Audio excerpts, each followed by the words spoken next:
Hello, everyone. I hope you're having a great week. I'm Jacqueline Whitmore, and welcome to my Facebook Live. Today, I have a very exciting guest who I've known for, I want to say, about maybe 15 years, maybe a little bit longer. It seems like I've known him for many, many, many more years than that. And in just a minute, I'm going to bring Ben Starling on. And before I bring him on, I just want to tell you a little bit about Ben. I met him, I guess he gave me a call several years ago when he was working for Scripps Research Institute in Jupiter, Florida. And I got a call from Ben, and he introduced himself, and he said, I would like to bring in an etiquette instructor to teach our students here at Scripps. And of course, I said yes, because when you meet Ben, you'll know why. No one can turn Ben down. He's got Southern charm. He's very kind. He's considerate. And most importantly, when you meet him, he instantly becomes your friend. And so I started teaching etiquette at Scripps and got to know Ben through that. And then he went on to start his own company, which is called Southern Philanthropy, which I'll let him tell you a little bit about that when he comes on. And he has since written this guidebook, if you will, on the life lessons that he's learned along the way. And so that's what we're going to be talking about today, are his most important life lessons. And obviously, we don't have time to cover all of them, but we're going to be talking about 4 or 5 of my favorites. So I'm going to bring him on in just a minute. And here he comes. Hi, Ben. Hey, Jacqueline. Thanks for the kind words. Well, you're welcome. And tell everybody where you are right now. I am coming to you live from Singer Island, Florida, which is the island just north of Palm Beach in the heart of Palm Beach County, Florida. Absolutely. And that's where I used to live. And now I'm living in beautiful Mount Dora, Florida, which is about 3 hours north of you. And I was just telling our group about how you and I met. And it's so funny because since we've become friends, I realized how important etiquette is to you. And I believe that you wrote these life lessons with somewhat of an etiquette undertone to it. And but before we go into the life lessons, first of all, I'd love for you to tell our group where you grew up and tell us a little bit about your hometown. Well, I am from the big city of Immokalee, Florida, which those of you who don't know is in Southwest Florida. And it's a small farming community. The word Immokalee in Seminole means my home. And I have always carried that tradition in everything that I've done, because I always believe that everything that I do in and around my profession centers around home, and the sense of family, the sense of community, and just the sense of hospitality that was learned in my home town of Immokalee is just so symbolic of all things that are important in my profession. So I always like to pay tribute to my hometown when I speak and when I write. And tell me, who was one of your biggest mentors growing up? My parents were very active. A lot of community events and activities and that sort of thing with the chamber, the Little League. My parents were always involved, specifically my father, and he raised a lot of money as a volunteer to get some of these things going, sponsored, up and running. Well, the reason I ask you these questions is because you and I have similar backgrounds. I too was born and raised in a very small town in Central Florida, Haines City to be exact. And I think that because we grew up in such a small town environment, it has given us the values that we still hold true today. And I think Absolutely. that's a real commonality that we have between us. So you started your own company called Southern Philanthropy. I think it was in 2015, Right. um, if I'm Yeah, you correct. got it. And for those of us who don't know exactly what Southern Philanthropy is, will you just tell us, first of all, why you started the company and what exactly you do?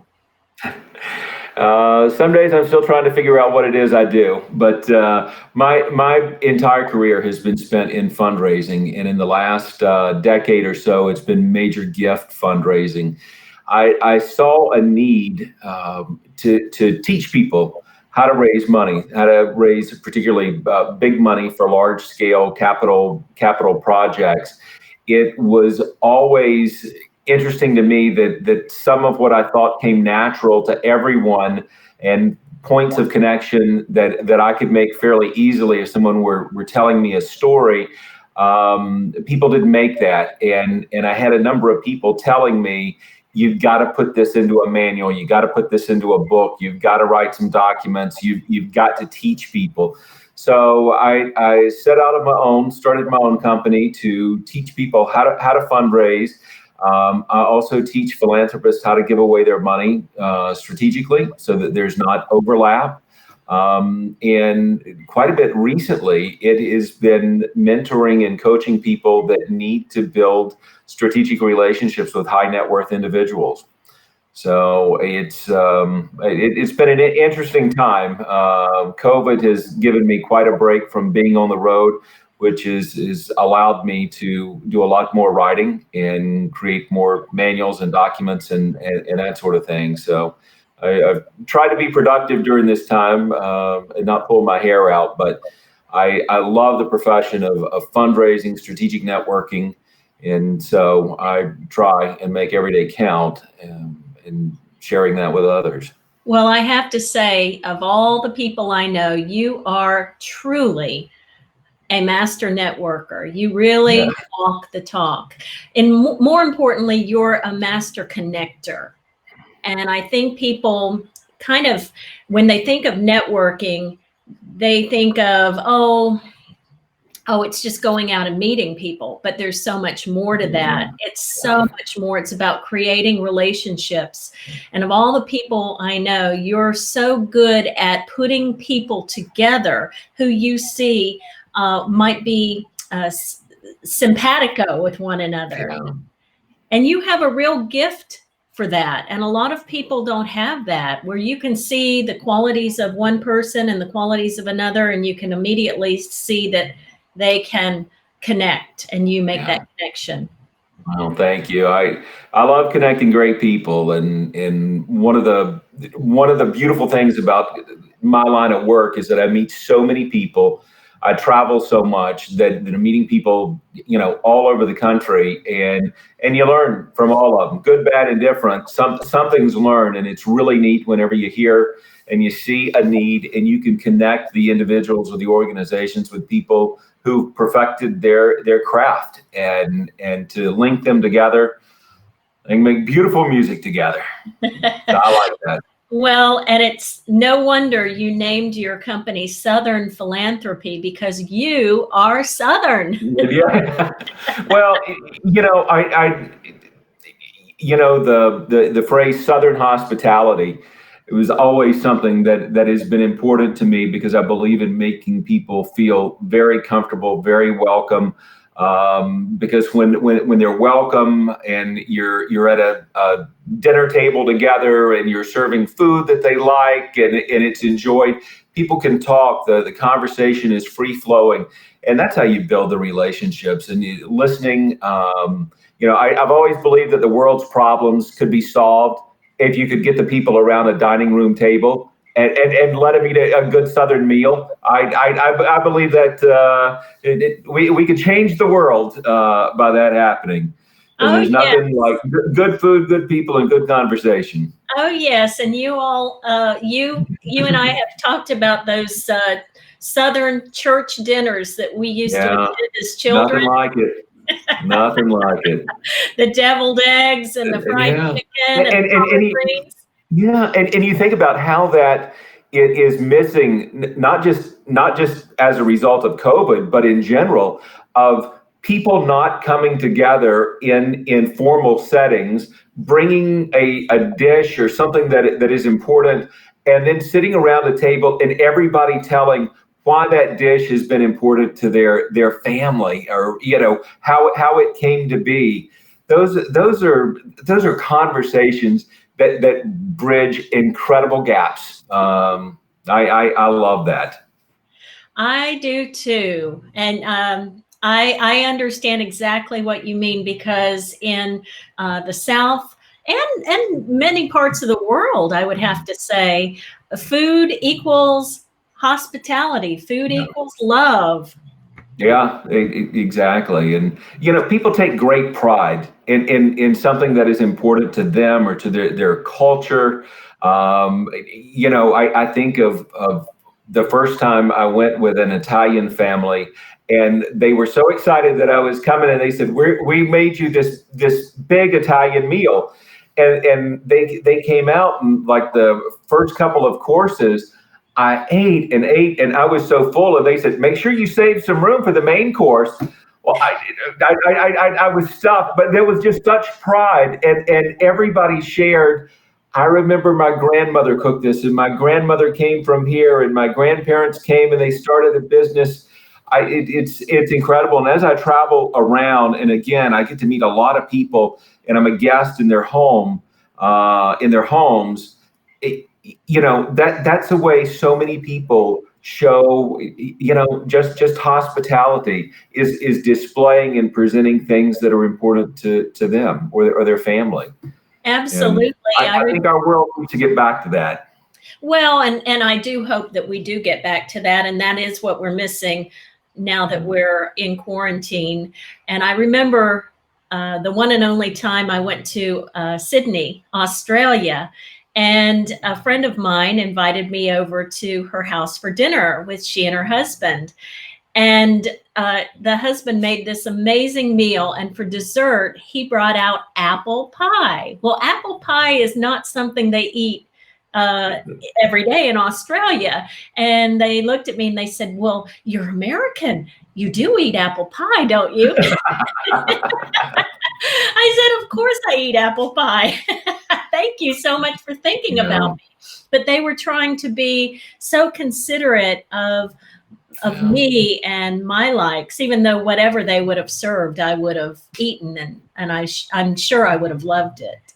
yeah. The art of hospitality. They created something that they believed was important to you, which caused them to research what it is and probably get a recipe for it and go get the ingredients that they might not have had otherwise, and then to create it.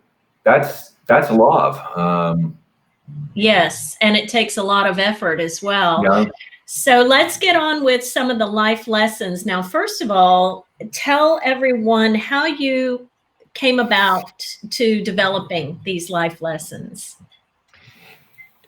Oh gosh, probably 20 years ago, I'd been invited to speak to some younger people, and I thought to myself, what in the world am I going to tell these people? I don't have anything to talk about, and so I had seen something that said it was like 10 things for college graduates. And I thought, well, let me give them something that I've never seen reflected in some of these top 10 type things. And these are lessons based on reality. We can all read a textbook, and if all goes well, those things are great. But often what's missing is the aspect of when things don't go well. This may be what you think you're going to encounter in the workplace, but let me tell you what you will encounter, and let me tell you how to handle it.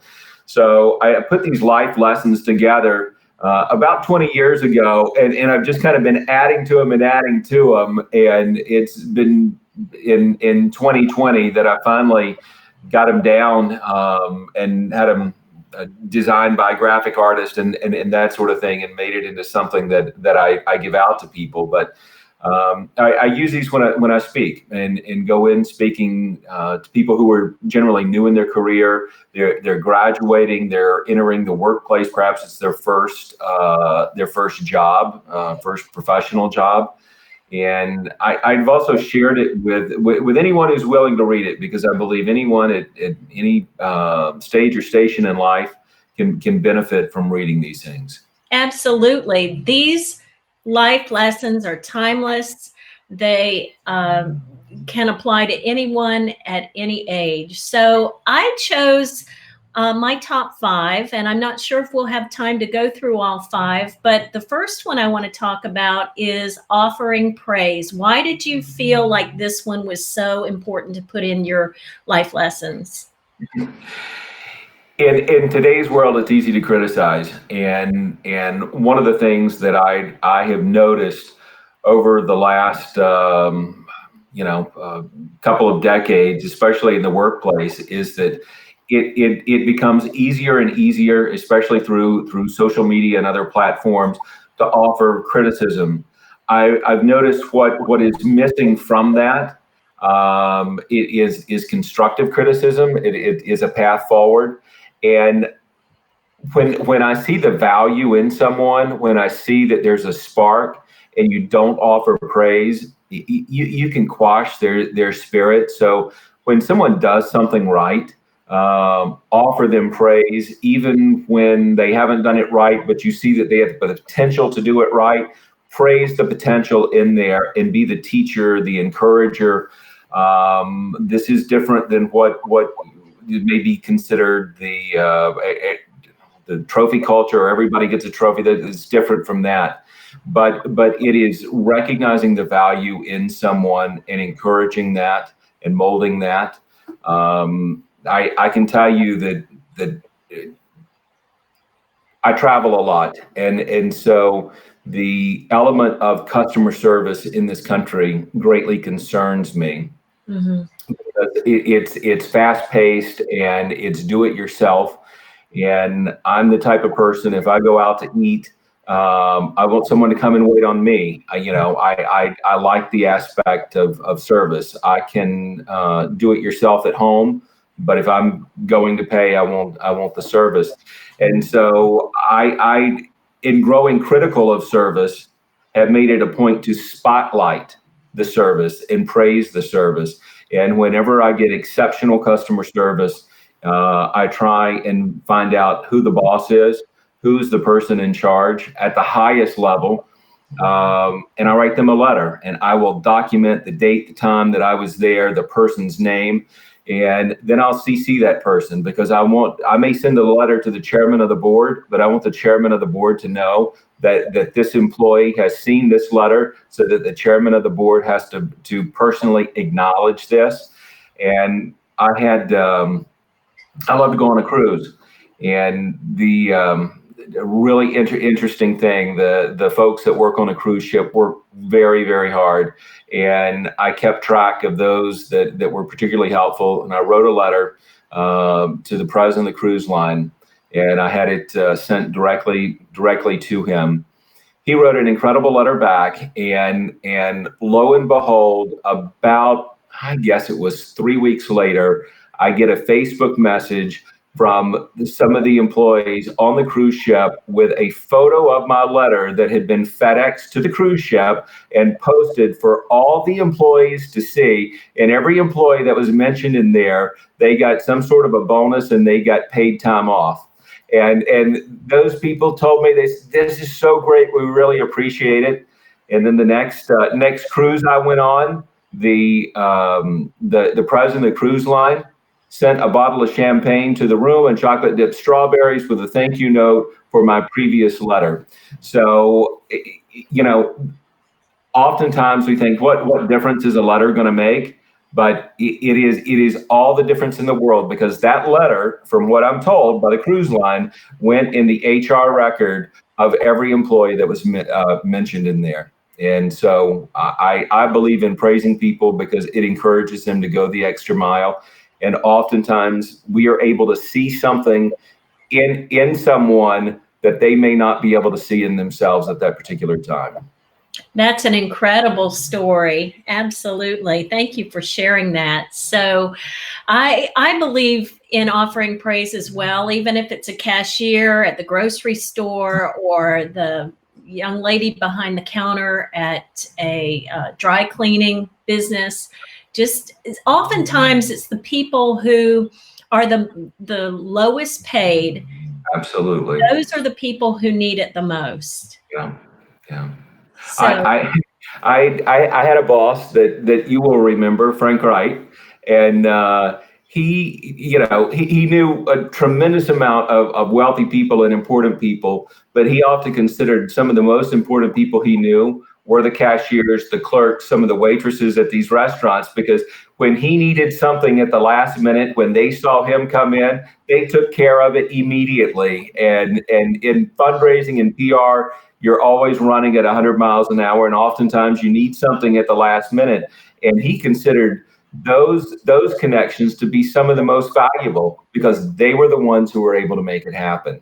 So praising those people and recognizing those people, that is a very important part of your professional life. including our servers, those people who are Absolutely. out there waiting on us, because you can Yep. oftentimes tell a person's true colors by the way he or she treats those who serve him or her. I read one time, and it's a pretty common story, or it says about the two ladies that were eating together, and one of them treated the janitor very poorly, but they treated the friend very nicely, and said, if she didn't treat the janitor nice, but she treats you nice, she's really not your friend. And I think that is very true. How people treat others is a true reflection of their heart. Absolutely. So let's go on to number 2, which is learn from the mistakes of others. Wow. I'm sure you have a story behind this one. Things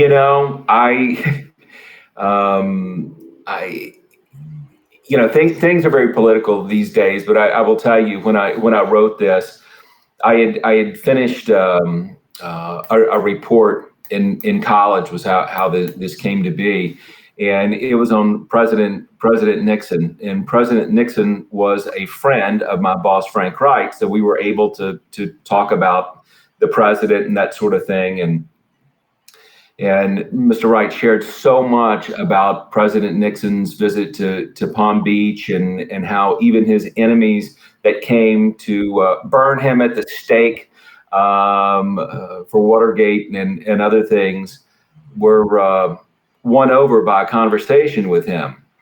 And when I read and studied on President Nixon opening trade up with China, I realized, the brilliance of that man, but yet what a flawed individual he was. And sadly, in our history books, the majority of what will be remembered about President Nixon will be negative. And I think to other people or others in our in our public life that have made grave errors, it is so often mistakes that can be avoided. Well, this tip reminds me a lot about having the importance of having mentors in our lives. And I know you have mentored so many people, but you have also been mentored as well. And you oftentimes, and this is one of the things that I really admire about you, you're extremely authentic. And what you see is what you get. You don't sugarcoat anything, but you're also very kind. And when you mentor someone, you share the mistakes that you've made. You're not afraid to share those mistakes, and I find that admirable. Well, some are more comfortable to broadcast than others, but but when you mention mentors, I think of Rich DeVos, who was an incredible mentor of mine, and his family owned the Orlando Magic. And Rich used to tell me at the start of every basketball year, he'd sit all the players down, and he will tell them, if you will make a commitment to be in bed, your bed, by 11 p.m. every night, your chances of getting into trouble have been reduced about 75%, because the majority of what happens that happens negatively is after 11 p.m. So you think of that piece of advice and learning from the mistakes of others. If we looked at so many of these people that have gotten in trouble for different things, you think, what time of the day did a lot of this take place? It was after hours. So, when we have mentors and people that say, be home, be in bed by an early hour, there's a lot of wisdom in that. Yes. I mean, that should go in your next book. I've always said nothing good happens after midnight, so you might as well just go to bed. Yeah. Number 3 is remembering birthdays. And you are the consummate gift giver. I remember when you moved to New York City for just a short period of time, you sent me, I want to say it was a pashmina. And and it wasn't elaborate or anything. It was just a token of appreciation, a token of friendship. And I remember that. And I do follow you on Facebook, and you have sent key lime pies and candies and cookies and all kinds of fun things to people for their birthdays. And you do remember birthdays. Why is that? Why is that important to you? If I'm honest, it's because my birthday is December the 19th, and it is so close to Christmas. So, I consider myself one of those traumatized children that never got the birthday party, never got to celebrate with their friends because they weren't in school, and got the birthday gift wrapped in Christmas paper, or you got the birthday gift that was said, now this is birthday and Christmas. And if I have somebody that gives me a gift now, this violates all your etiquette principles. And they say, now this is birthday and Christmas. One of the first things that popped out of my mouth before I even thought about it, I just said, well, unless this is a really expensive gift, I said, this is one or the other, but it's not both. And I said, your birthday's in July. And when I give you a gift in July, I don't say that this is birthday and Christmas. So I have always believed in remembering people's birthdays, and especially I find myself, if somebody's birthday is in and around a holiday and they're prone to be overlooked, I always go the extra mile to make sure that they are celebrated. In our life, we have very few people that celebrate us. We can look at celebrities and that sort of thing. They have a lot of people, but for your average Joe, taking time to remember, the average Joe is so important, and writing has become a lost art. So to take the time to send somebody a card, I love giving $2 bills. In fact, I always got a stack of $2 bills. Wow! And to slip a $2 bill, a fun thing in a birthday card is, somebody remembers that. And I often say that any and everybody sends a Christmas card. Now they're sending Thanksgiving cards. But when you send a birthday card, it shows people that you took the time to remember when one of the most important dates in their life is their birthday, that you took the time to remember that. Because in our fast-paced world, people don't do that. When people say, right, when I teach people fundraising, I say, you got to remember birthdays. And the first thing they say is, oh, we sent them an email. I said, that doesn't count. It doesn't count. You got to do something where you can put a first-class stamp on it. You got to drop something by their office and sing happy birthday to them. But it's about going the extra mile, remembering what is important to them, and sharing that, I don't know, that day of remembrance in somewhat of a tangible way. That's important to me. You said it best. I mean, it's going the extra mile, which is our fourth point, and you've covered it nicely, because not only do you remember birthdays, you remember names, you remember children's names, pets' names. You may not remember the pet's name, but you remember if they have a dog or a cat. You might remember they might have a Cavalier King Charles Spaniel. It's a beagle. Yeah. So that's the beauty of going the extra mile. Yeah. Well, those things are important. The way I look at it in my career in fundraising is, you can read a manual and you can check all the steps off of it, but it's the one that goes a step further and does something extra is the individual that is going to stand out in the mind of the client, the friend, the donor prospect, whoever it is. You've got to be the standout, and going the extra mile is the standout, and it's so often not going the extra mile in regard to your profession, doing something that makes your presentation look bigger, but it's remembering a birthday. It is when you're going to make a pitch or a solicitation for money at a donor's house, and you have remembered that they have a dog, and the dog's name is Susie, and the dog loves a rawhide toy, and you bring a rawhide toy for Susie. And you think, if you have two people there, their presentations are basically the same, but you have one person that came and gave Susie a kiss and a rawhide, and another one that didn't want to get dog hair on their pants.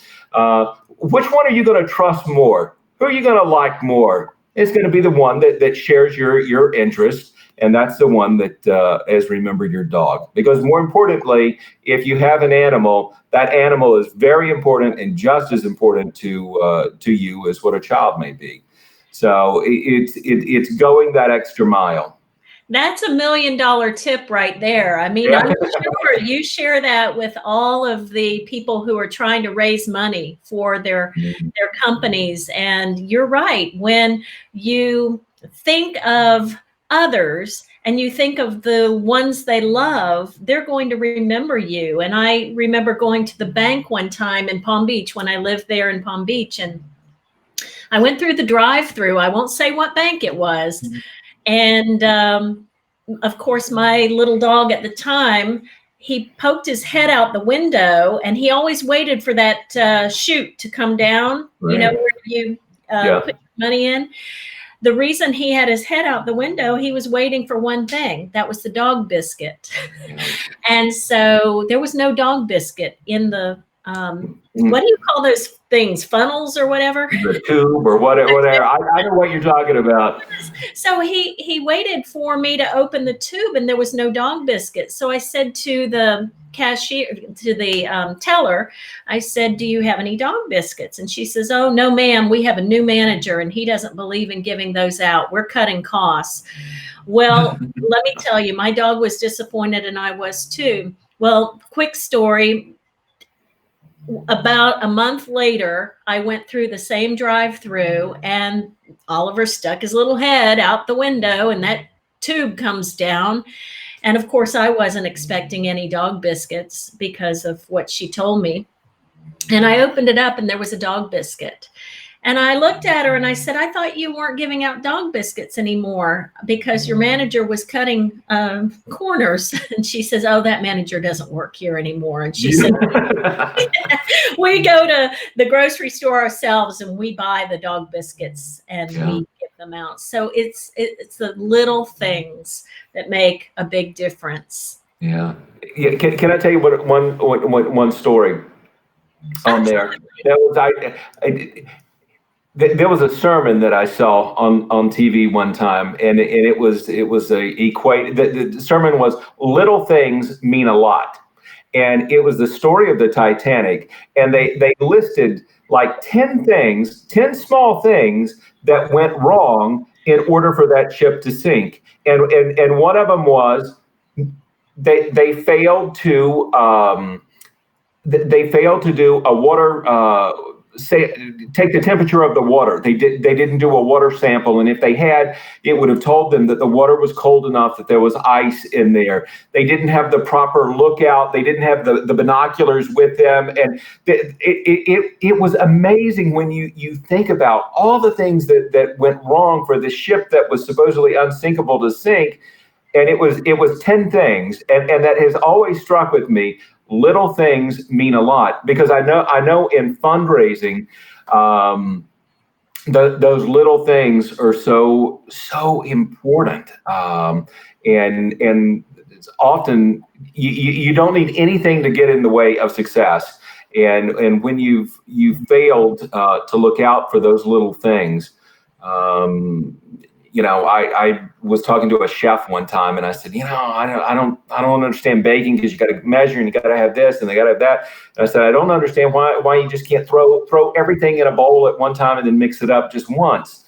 And he basically said, little things mean a lot. Those little details, and a pinch of this, a pinch of that, and without it, when you bake, you put salt in a cake, and you'd think, why do you put salt in a cake? And you don't put much salt, but when you think about it, little things mean a lot. And without that salt in a cake or baking powder or something like that, you're gonna have a flop on your hands. So in business, everything, little things mean a lot.